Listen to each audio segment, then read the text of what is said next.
Bienvenidos a este reloj profético, es un gusto que esté con nosotros. Ha llegado el tiempo de la profecía, el tiempo que el Señor nos muestra en su palabra los sucesos que tendrían que alcanzar a la humanidad. Hemos hablado en episodios pasados de las escrituras que son cíclicas y de cómo el Señor estructura tiempos y condición para ejecutar un juicio. Pero antes le damos la bienvenida a nuestra hermana Susi. Bienvenida. Hola. Es un gusto que estés otra vez aquí con nosotros para abordar este tema tan impactante que nos trae ahora a la mesa el Señor. Sí, es un tema muy importante porque si recordamos en capítulos anteriores de reloj profético, hemos abordado lo que es el tiempo, lo que son los tiempos perfectos del Señor. Entonces, en este programa vamos a abordar lo que son el exilio, lo que es el retorno, que nos hace retornar, pero que es muy importante la condición del ser humano, el por qué el Señor permite el exilio, el por qué permite varias situaciones alrededor de nuestra vida cotidiana o en el mundo para que se cumpla su profecía, para que se manifieste su poder y su grandiosidad y que sea reconocido ante todas las naciones como el único Rey de Reyes, el Señor de Señores.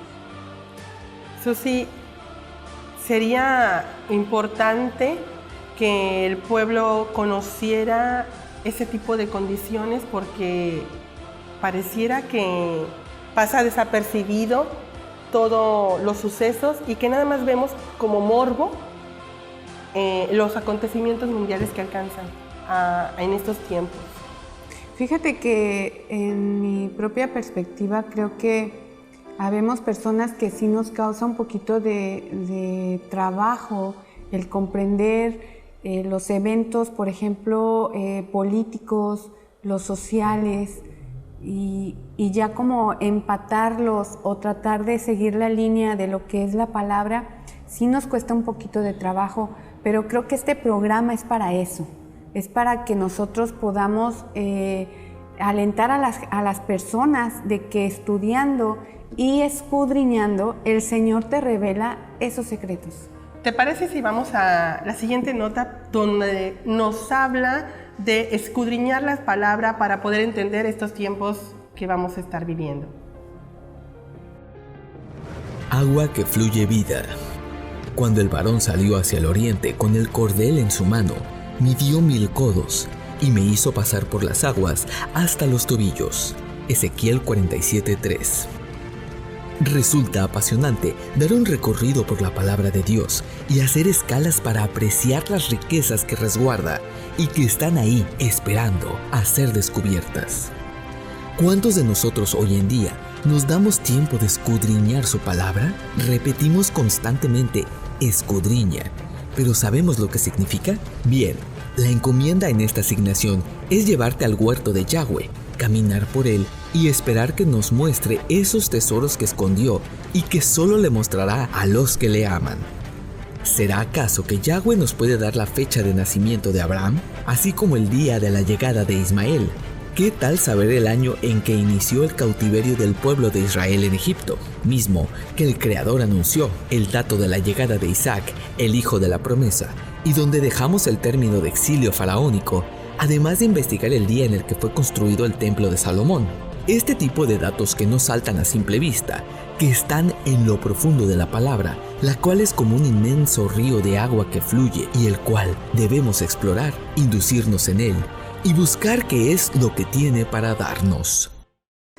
Connie, en la nota 1 tenemos un título que es muy importante que se llama Agua que fluye vida. Sabemos que el agua es la palabra, sabemos que la palabra es Yeshua. Pero en esta nota hay algo que me llama mucho la atención. Hablan de Ezequiel 47:3, donde dice que el agua empieza a llegar a un nivel en los tobillos y que son 530 metros conforme se va midiendo y llega a las rodillas y luego llega a la cintura y luego ya no se puede medir porque se tiene que nadar. ¿Qué tiene que decir esto? O sea, ¿qué significa? Porque sí me llama mucho la atención, ¿no? que va, por ejemplo, seccionando las partes y luego ya te invita a que nades.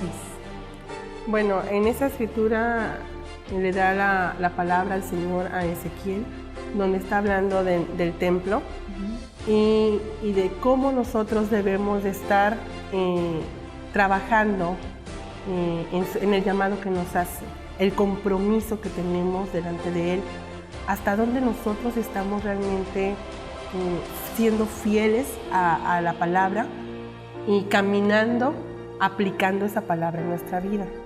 Entonces muchas personas se van a quedar con el agua a los tobillos porque no quieren el compromiso y solamente se quedan con el estándar de ir a escuchar un sermón y se acabó. Pero Él nos llama a ser como un Ezequiel, como un Elías, como cada uno de estos siervos que dieron su vida, si está hablando de dar su vida para llevar un mensaje, que la vida misma de la persona sea un mensaje o el evangelio mismo aflorando a través de cada ser humano. Entonces el cubrirnos de agua para nadar quiere decir que ya estamos en la palabra, comprometidos. Así es. ¿Te parece si vamos a la siguiente nota? El mandato de Palestina. El mandato de Palestina. En cuanto a Ismael, te he oído, he aquí lo bendeciré, lo haré fecundo y lo multiplicaré en gran manera. Engendrará 12 príncipes y haré de él una gran nación. Génesis 17:20. La historia se levanta como un testigo fiel de lo anunciado por Yahweh en su palabra, y en esta ocasión no es la excepción. El mandato de Palestina fue un tratado de la Sociedad de Naciones para el territorio que había constituido anteriormente los sanjacados del Imperio Otomano de Nablus, Acre, la parte sur del Valiato de Siria, la parte sur del Valiato de Beirut y el Mutasarrifato de Jerusalén antes del amisticio de Mudros. El anteproyecto del mandato de Palestina fue confirmado formalmente por el Consejo de la Sociedad de Naciones el 24 de julio de 1922. Implementando a través del Memorándum de Transjordania del 16 de septiembre de 1922 y entró en vigor el 29 de septiembre de 1923 a raíz de la ratificación del Tratado de Lausana. El mandato terminó a la medianoche del 14 de mayo de 1948. El mandato legalizó la autoridad temporal de Palestina por parte de Gran Bretaña. El documento se basó en los artículos 22 del Pacto de la Sociedad de las Naciones y la Resolución de San Remo del 25 de abril de 1920 por las principales potencias aliadas y asociadas después de la Primera Guerra Mundial. El propósito era administrar las partes del desaparecido Imperio Otomano, que había tenido control del Medio Oriente desde el siglo XVI. Habla de 12 príncipes. ¿Qué tienen que ver estos 12 príncipes? ¿Qué tiene que ver una nación? ¿Qué quiere decirnos? Bueno, aquí hay que analizar que el pueblo descendiente de Abraham por dos conductos, uno por el hijo de la promesa, Isaac, y otro por conducto de Ismael. En este caso es Ismael, Ismael y su descendencia. El Señor también le dijo a Abraham que de ese conducto de Ismael le haría prosperar, le daría 12 príncipes y los haría una gran nación. Eso, Susi, todavía no ha pasado. Todavía está en pugna, donde la descendencia de Ismael a través de las generaciones ha querido ser un pueblo instituido, una nación con poder y autoridad dentro de las Naciones Unidas. Hasta el día de hoy no lo ha conseguido. Entonces, esta profecía queda todavía abierta porque está en proceso, pero ya estamos a una nada de que se dé. Porque ahorita ya estando dentro de las Naciones Unidas, Palestina tiene un voto de estar de observador. Entonces ya estamos a una nada de que la escritura se cumpla y entonces sí podamos ver una escalada de profecías, una tras otra, viniendo en estos últimos tiempos. Connie, explícanos en palabras más sencillas, más coloquiales, lo que es la importancia del mandato de Palestina, en palabras sencillas. Bueno, están peleando un territorio, se están disputando un lugar, y esto es Jerusalén. Jerusalén lo quieren para ellos. Hay problemas, lo que es la Franja de Gaza, los Altos de Golán.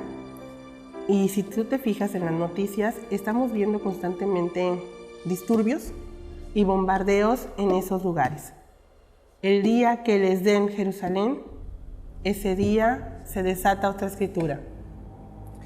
Connie, vamos a un corte y regresamos con esta plática tan interesante. ¿Te parece?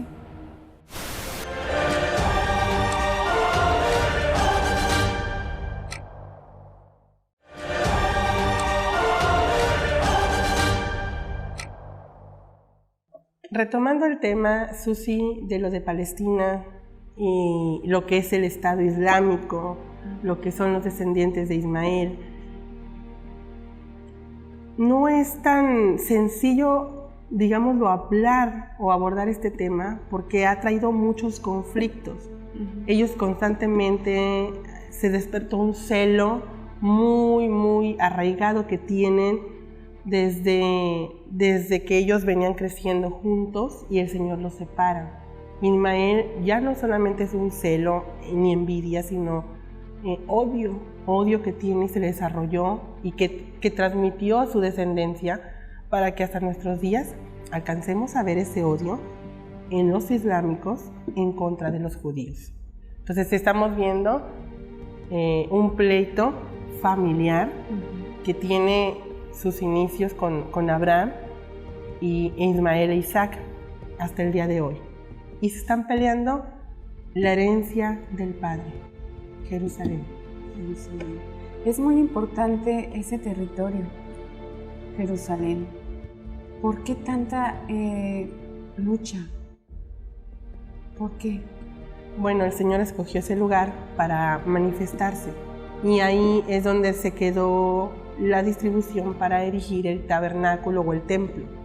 Entonces, la presencia de Dios está en ese lugar y la disputa está por ese territorio. Ok. ¿Te parece, Connie, si vamos a la siguiente nota? La declaración de Balfour. La declaración de Balfour. ¿Quién ha oído cosa semejante? ¿Quién ha visto tales cosas? Se dará a luz a un país en un solo día. ¿Nacerá una nación de una sola vez? Pues apenas sintió los dolores, Sión parió sus hijos. Yo, que abro la matriz, ¿no haré parir? Dice Yahweh. Yo, que hago engendrar, ¿la voy a cerrar? Dice tu Dios. Alegraos con Jerusalén, gozaos con ella, todos los que la amáis. Rebosad de júbilo con ella, los que por ella llevasteis luto. Isaías 66:10. Se conoce como Declaración de Balfour a la manifestación formal del gobierno británico publicada el 2 de noviembre de 1917, en la que el Reino Unido se declaraba a favor de la creación de un hogar nacional judío en el mandato británico de Palestina. El formato del documento es una carta firmada por el secretario de Relaciones Exteriores británico Arthur James Balfour y dirigida al barón Lionel Walter Rothschild, un líder de la comunidad judía en Gran Bretaña, para su transmisión a la Federación Sionista de Gran Bretaña e Irlanda. La declaración, considerada como el primer reconocimiento de una potencia mundial de los derechos del pueblo judío sobre la tierra de Israel, fue incorporada en el Tratado de Paz de Sèvres entre Turquía y el Mandato Británico de Palestina. Connie, ¿qué tan importante es la creación de un hogar nacional judío? ¿Qué significa esto? Bueno, Dios prometió darle un territorio físico a su pueblo para que habitara. La tierra prometida, hemos estado viendo cómo cuando los saca de Egipto y los lleva por el desierto y los conduce a la tierra prometida, Canaán. Entonces vemos ahora que esa tierra tenía que estar porque ya era una promesa que le había dado a Abraham. Y eso lo encontramos desde el Génesis, donde empieza él a dar incluso las delimitaciones de la tierra. Sí. De hecho, ahorita lo que compone el Estado de Israel no es la tierra prometida, falta más territorio que para los tiempos finales se tiene que adherir o tiene que formar parte de lo que es esta tierra prometida. En esta declaración es importante porque es donde se registró el mayor retorno de exiliados de todas las partes del mundo donde había judíos y empezaron a regresar a Israel como lo hicieron en el tiempo de Babilonia, cuando por conducto de Esdras y Nehemías, en las deportaciones que hubo. Pero este mandato hizo que mayor número de judíos retornaran porque ya estaba instituido este territorio. Se levanta un decreto, se firma ese decreto, donde ellos necesitan, por la cantidad de personas que son, necesitan un lugar físico donde habitar juntos. Ya no podían estar separados. Se da una fecha, se cumple esa fecha, preparan el territorio y empiezan a enviarlos. Entonces, esto, nosotros, por ejemplo, si nos vamos a Deuteronomio 32 y Deuteronomio 8, el Señor nos habla de que Él empieza a delimitar las porciones de la tierra según la cantidad de los hijos de Israel que van a habitar en un lugar. Hay una lista que aparece con nombres y familias de los que son retornados al pueblo, al territorio. ¿Eso qué tiene que ver en nuestros días? ¿Qué tan importante es que nosotros nos encontremos en ese listado? ¿Puede ser nuestros nombres grabados en el libro de la vida? ¿Podría ser? Bueno, mira, aquí tenemos que analizar lo que hizo Daniel. Daniel, dentro del cautiverio de Babilonia, él ya estaba cotejando los escritos de Jeremías, checando los tiempos y viendo la condición en la que se encontraba el pueblo. El Señor le habla y le muestra que se está llegando el tiempo. Entonces, Daniel empezó a llenarse de gozo, de emoción, porque él ya quería retornar. ¿Qué pasa ahí? Que coteja los escritos de Jeremías, lo que nosotros vemos como Jeremías 25, y checa que hay dos cosas importantes que el Señor remarca para que la liberación se dé. Que es la condición, ¿no? Condición es una. ¿Cuál condición? ¿Qué condición tiene que haber? De arrepentimiento, de obediencia, de seguir las normas del Señor, de seguir sus estatutos, ¿no? De esforzarte. Exactamente. Entonces tienes la condición que marca el Señor de retorno a sus instrucciones y que el tiempo del juicio sea cumplido. Entonces Daniel ve que está acercándose el tiempo, pero la condición no. Cuando no hay condición y cuando no hay tiempo, sabemos que no se cumple. Tienen que estar las dos. Y ahí es donde la gente se confunde, porque muchas veces puede decir la gente, o sea, yo me porto bien, obedezco, trato de dar lo mejor, trato de ser lo mejor, pero el Señor no me oye. No se cumple mi deseo, ¿no? Cuando le hacemos alguna petición, no se cumple el deseo. Entonces, esto no es cosa de juego. Esto es algo muy serio, porque el Señor cumple sus mandatos. Las profecías están hechas y están escritas en la palabra para que nosotros nos demos cuenta de que se están cumpliendo.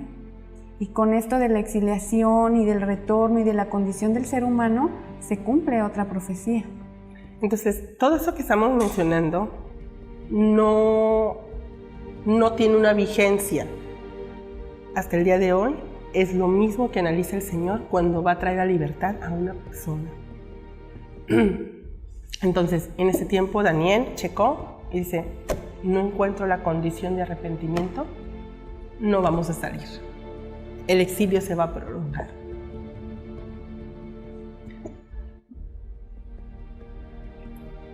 con tristeza, vio la devastación en la que el pueblo había caído y dijo, ya no voy a retornar, ya no voy a ver Jerusalén.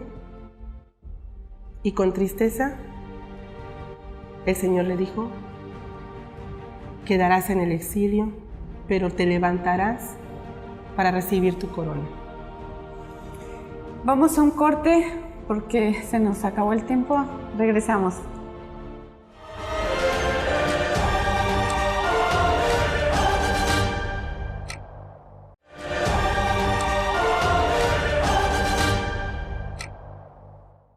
Ha llegado la sección de las preguntas, ha llegado la entrevista y tenemos en este momento un invitado especial, Gustavo Nava. Él, como joven, es una persona muy madura que se encuentra escudriñando la palabra, dedicado a los negocios y hoy está aquí con nosotros para compartir con nosotros este tema y también sacar algunas dudas que trae. Bienvenido, Gustavo. Muchas gracias, hermana Connie. Y pues aquí estamos para la obra del Señor y ver cómo ponemos a prueba las enseñanzas que están dictadas en su palabra, cómo lo ponemos a prueba en nuestro diario vivir, ¿verdad? Gustavito, bienvenido. Y pues vamos a empezar con la primera pregunta. Okay. El pueblo de Israel es, como territorio, es muy importante. ¿Por qué crees que sea tan importante que hasta nuestros días prevalecen las luchas?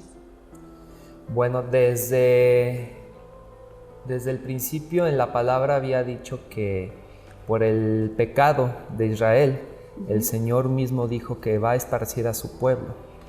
Pero sabían que a través de la historia Israel fue una nación poderosa porque por Moisés estuvieron pasando por el desierto 40 años y estuvieron luchando también para poseer ciertas tierras.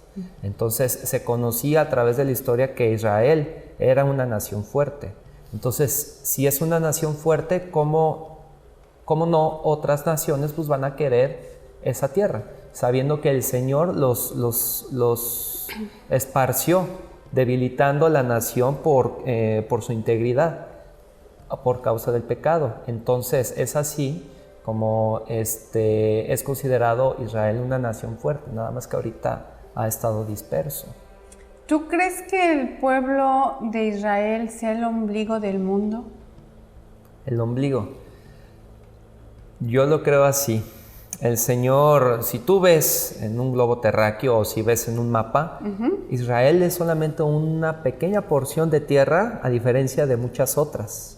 ¿Pero por qué es grande? Porque el Señor está con él, está con su pueblo. Entonces, estratégicamente, que tal vez muchos, bueno, no todo el mundo puede entender cómo es que el Señor opera en la vida del hombre para que pudiera invadir y traer en victoria al pueblo de Israel para conquistar otras naciones.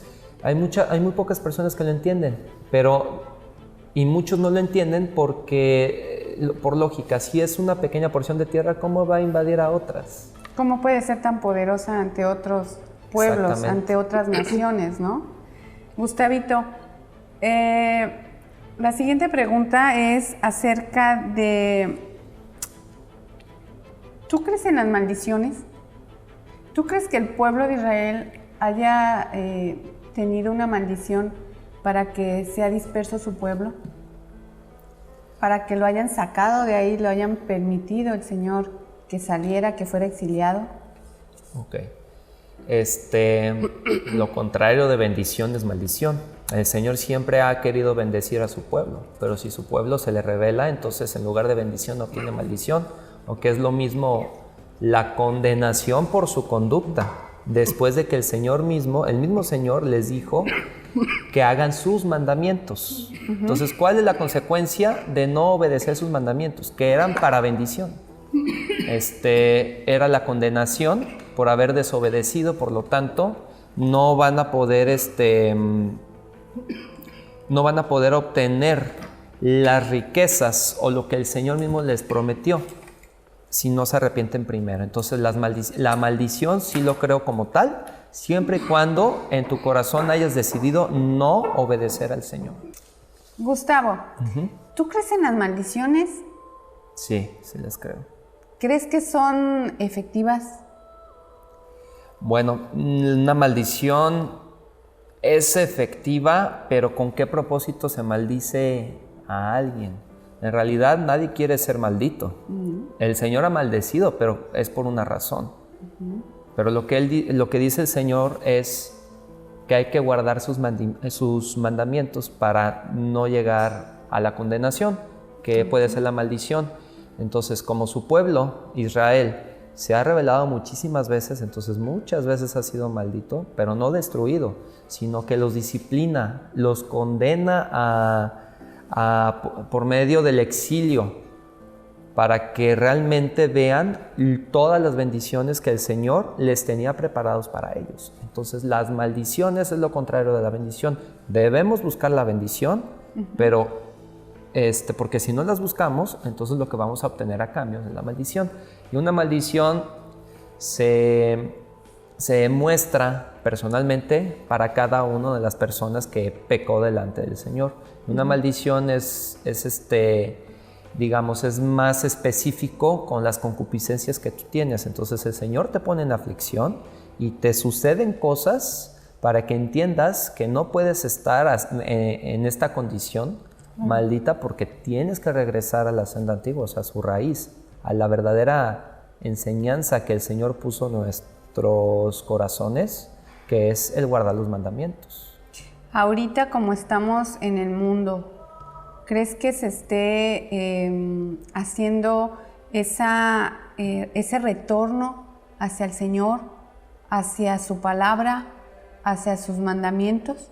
Porque estamos viendo que el país está muy corrompido, hay muchas concupiscencias, como tú dices, hay mucha soberbia, mucho amor por el poder, por gobernar, por el dinero. Entonces, ¿tú crees que estemos en el momento en el que el Señor nos está llamando a retornar? Bueno, está profetizado que pasarían estas cosas y que pasarían cosas peores. Políticamente es imposible que los israelitas, las personas que están en muchas naciones pero que provienen de Israel, puedan regresar a su nación. Lo mismo para nosotros, o sea, si queremos ir a Israel porque ahora nos declaramos hijos de Dios, es políticamente imposible. Entonces aquí el Señor está diciendo dos cosas. Lo que ya está profetizado, que es que van a venir todas estas tribulaciones, se está manifestando en muchos ámbitos.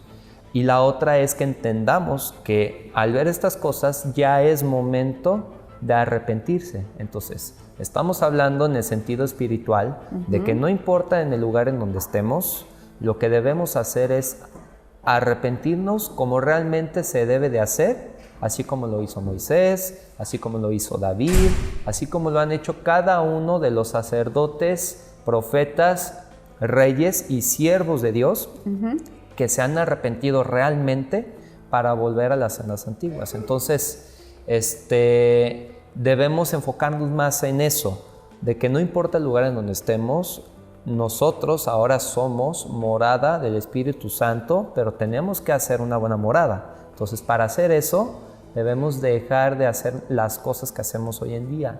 Normalmente, o sea, comúnmente, y es difícil a veces de que una persona que no conoce mucho de la palabra entienda, es que estamos divididos en dos. Tenemos nuestra carne, o nuestro yo, el querer tener siempre las cosas primero, o la vanidad, o andar en tendencias de las que muchas personas en el mundo andan.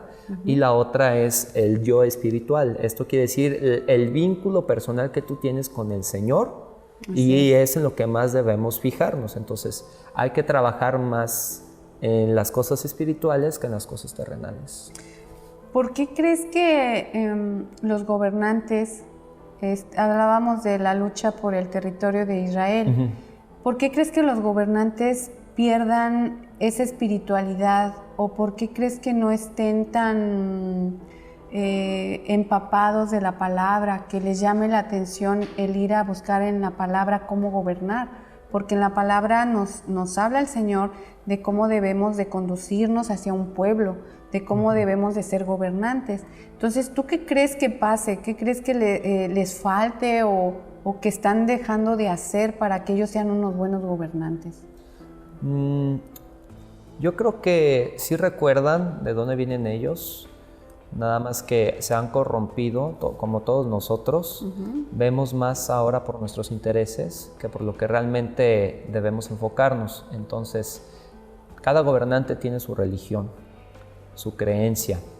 Entonces, al ver a Jerusalén que está vulnerable porque muchos quieren ese territorio, entonces el haber tomado Estados Unidos la decisión de poner su embajada ahí diciendo de que de que Jerusalén es la capital de Israel, pues bueno, entonces quiere decir que antepuso sus intereses. Entonces, ¿cómo no lo van a anteponer también las demás naciones? Es ahí en donde se demuestra que los gobernantes están más interesados en tener poder terrenal que realmente enfocarse en lo que debería ser importante, que como lo mencioné en la pregunta pasada, debemos enfocarnos en lo que está sucediendo a nuestros alrededores, meditar y discernir lo que ya se profetizó en la palabra y que se está cumpliendo. Ahí está la prueba de que los gobernadores no están tanto introducidos o enfocados en guardar las escrituras, sino que ponen sus intereses para tener mayor poder, mayor ventaja política y para economizar su país. Entonces, pienso yo que los gobernantes ahorita pues están desorientados, pero no están desorientados porque anteponen sus intereses. Entonces dejan en secundario, como secundario, sí. El interés por querer entender la profecía. Muy bien, Gustavito. ¿Te parece si vamos a un corte y regresamos?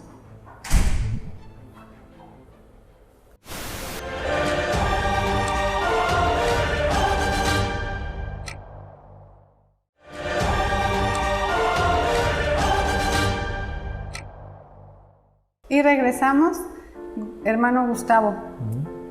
Vamos a Esdras 10. Hablamos en Esdras 10, verso 2, dice: hemos sido infieles a nuestro Dios porque nos hemos casado con mujeres paganas de esta tierra. Pero a pesar de esto, hay esperanza para Israel. Hagamos un trato con nuestro Dios. La pregunta es la siguiente: ¿nosotros podemos hacer un trato con Dios? ¿Se puede? Un trato con Dios. Sí, yo puedo tratar con Él. Más bien, yo creo que a lo que se refiere es hacer un voto que es igual a una promesa. Las promesas en la palabra nos ha dicho que las cumplamos. Las debemos cumplir porque de otro modo entonces ya somos deudores a algo. Entonces, deudores también es ser un pecador porque debemos de poner las cosas en su lugar. No podemos jurar por Dios porque también eso es pecado. Entonces, se está refiriendo aquí en Esdras que, según el contexto, el pueblo de Israel tuvo mucho de los hombres de Israel tuvieron por esposas a extranjeras. Entonces, ellos hicieron voto, dijeron ante el Señor que que para ser sumisos al Señor deben de despojarse de sus esposas.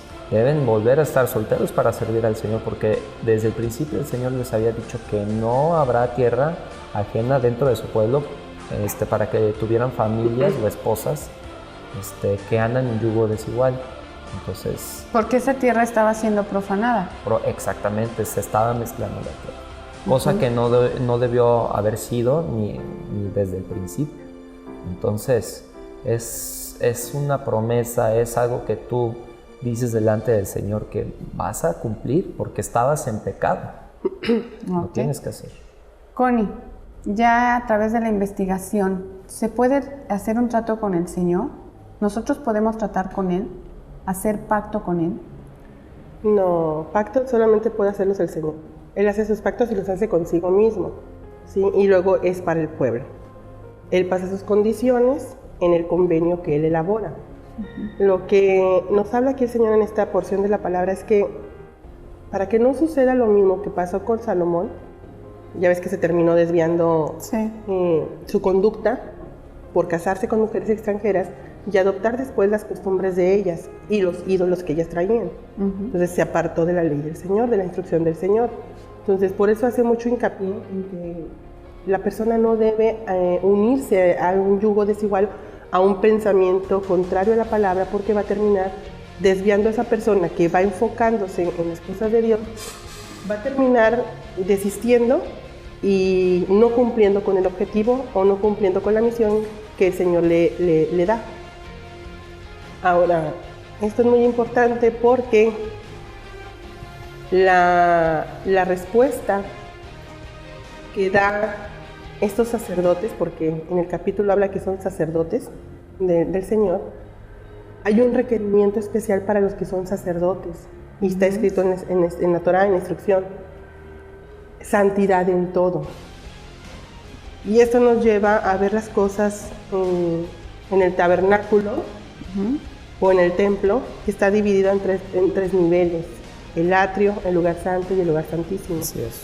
Entonces, para los que van para el sacerdocio o para el sumo sacerdote o para las vírgenes, como lo menciona en los evangelios, para las vírgenes prudentes o sensatas,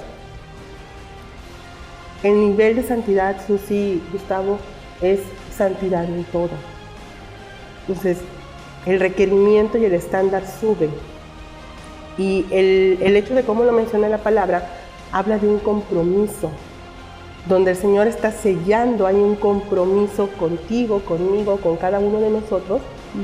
Él nos da a recordar sus estatutos, sus instrucciones, para que entonces nosotros volvamos a ellas y nos comprometamos a seguirlas y a vivir cada día bajo ese estándar.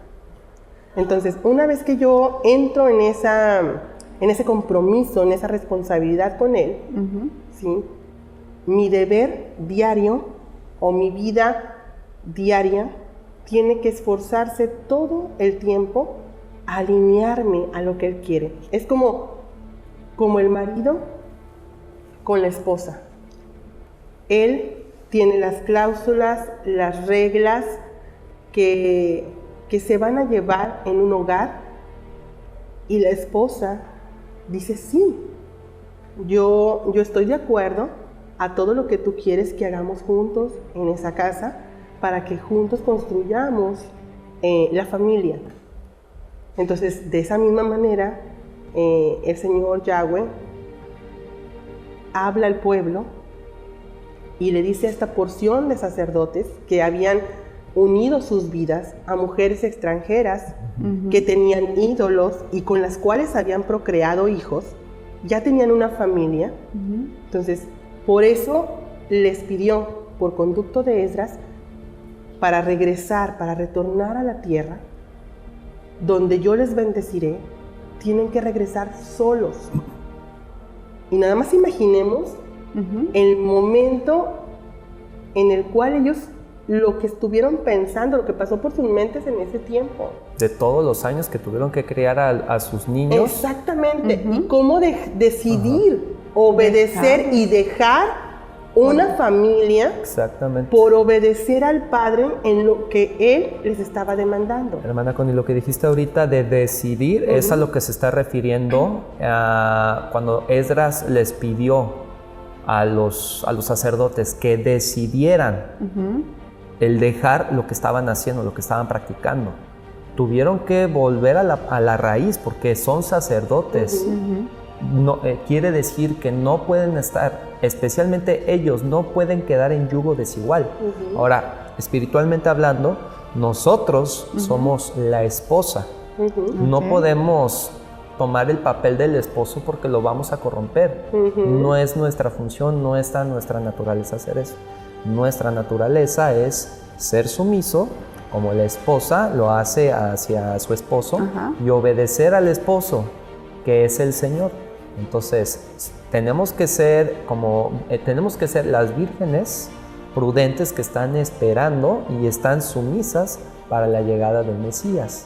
Entonces, ¿cómo podemos estar listos para la llegada del Mesías si todavía no hemos puesto las cosas, nuestras cosas en su lugar. Si estábamos ya con esposas extranjeras, me estoy adentrando ya en el contexto del relato de Esdras, tenemos que poner eso en su lugar. De ahí debimos haber cortado con la decisión que tomamos como sacerdotes, de que debemos romper con ese vínculo. Ya sé que entra el cariño porque, pues bueno, el haber cometido el pecado de casarse con esposas extranjeras, luego haber criado hijos, pero debemos de retornar a lo que es la raíz, lo que es el principio. Eso es lo importante que el Señor nos va a demandar al final de nuestros días. ¿Qué fue lo que hicimos en esta vida? A través de nuestra decisión, que es el compromiso, la responsabilidad que tenemos ahora delante del Señor de asumir nuestro puesto como sacerdote, siervo, como